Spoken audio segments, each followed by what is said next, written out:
Welcome to TungstenTales. You had Rod Harrington here. Rod, yesterday, my word, we've seen a day of darts. Then the back-to-back world champion gets beat by a qualifier, and Michael van Gerwen just steamrollers on.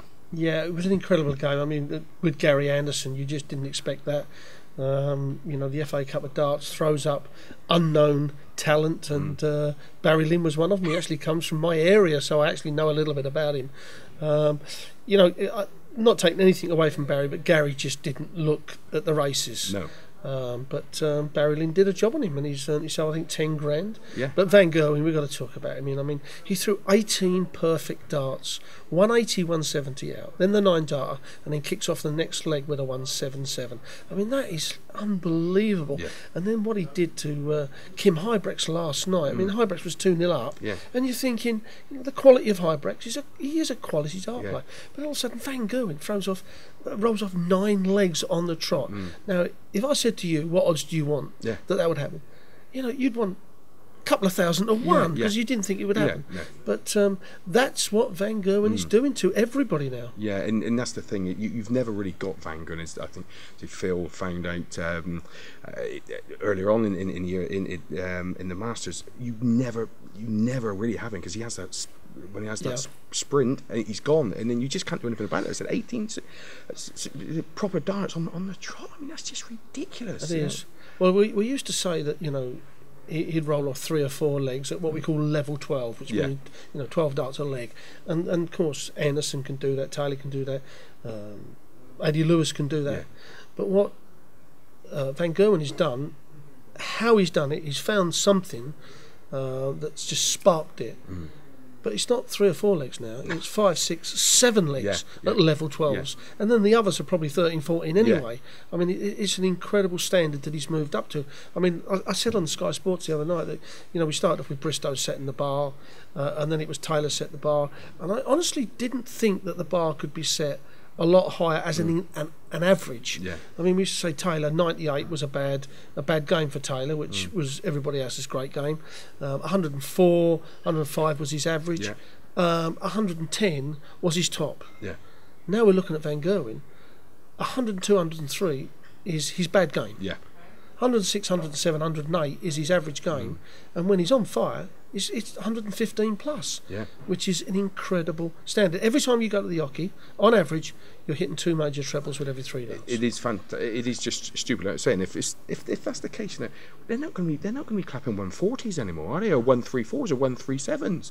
Because when, as you know, 100 used to be enough. When you get a response from the crowd now, that's a bad score. Your average is piling down. Yeah, I mean, at one time, I remember the old boys saying that a 180 never won you a game. What a load of rubbish. You're right, 180 don't win you a leg, because you need 2 against Van Gerwen. And that's actually a fact.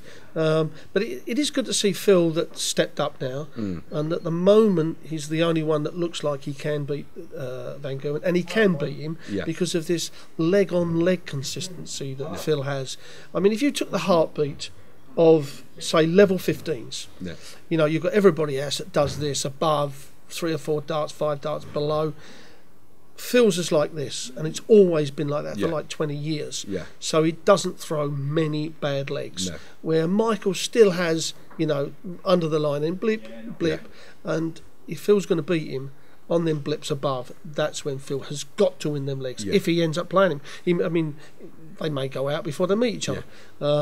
Personally, here today, I'm hoping that they stay away from each other and we have a Van Gerwen Taylor final, because I'm a PDC man, and the business of the game is what's important, viewing figures, sponsors, and so that would be the ideal final. Well, that's right, it is. It's like a Borg McEnroe, Liverpool Man United. It's what people want to see, and it's great to see also the likes of Kyle Anderson showing what he can do. Mark Webster, because he's starting to find that form, because we were world champion a few years ago in the BDO. That's great, isn't it? Seeing these players, and the open draw, it means these players can get to the deeper, deeper stages, which is nice. Yeah, I mean, you mentioned 2 names here, Carl Anderson.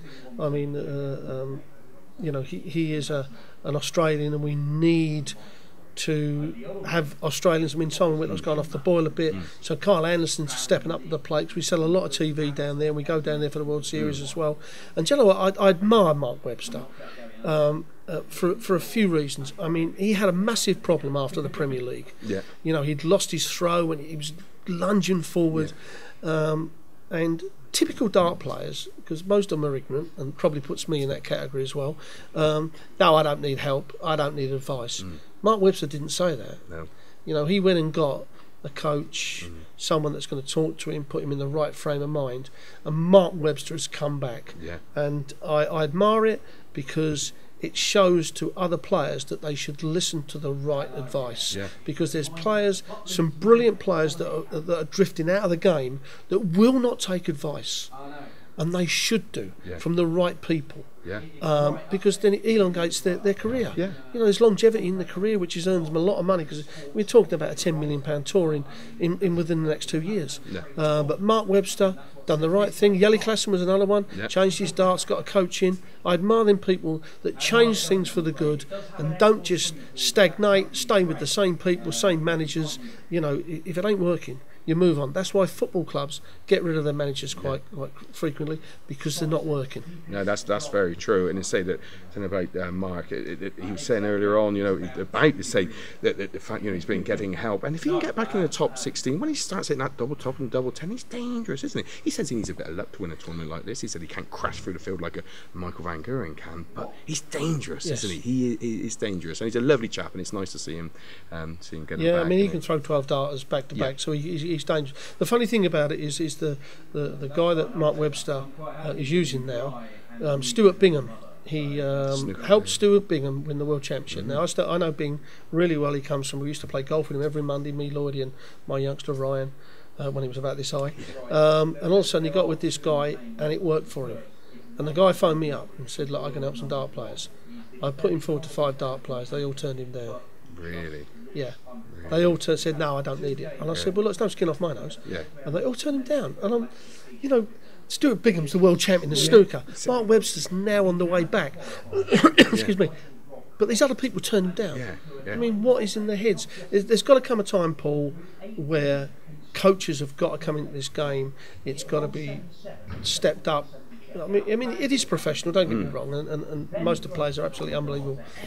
But there's got to come a time when you've got to sit down and right, I'm going to do this, I'm going to do that, because it is a professional sport. It's not a game of darts down the pub no more. We're talking about a £10 million tour. Yeah. So you don't even have to win a tournament and you can make a good living out of this game. That's true, and of course that little difference can be the difference between you making the last 4, making the final of a tournament, rather than going in the first round. And like you say, that's a lot of money for a year or so, isn't it? So, it is. It's an awful lot of money, and you know, people ask me, you know, wouldn't you still like to play darts? No, because I don't want to get thrashed.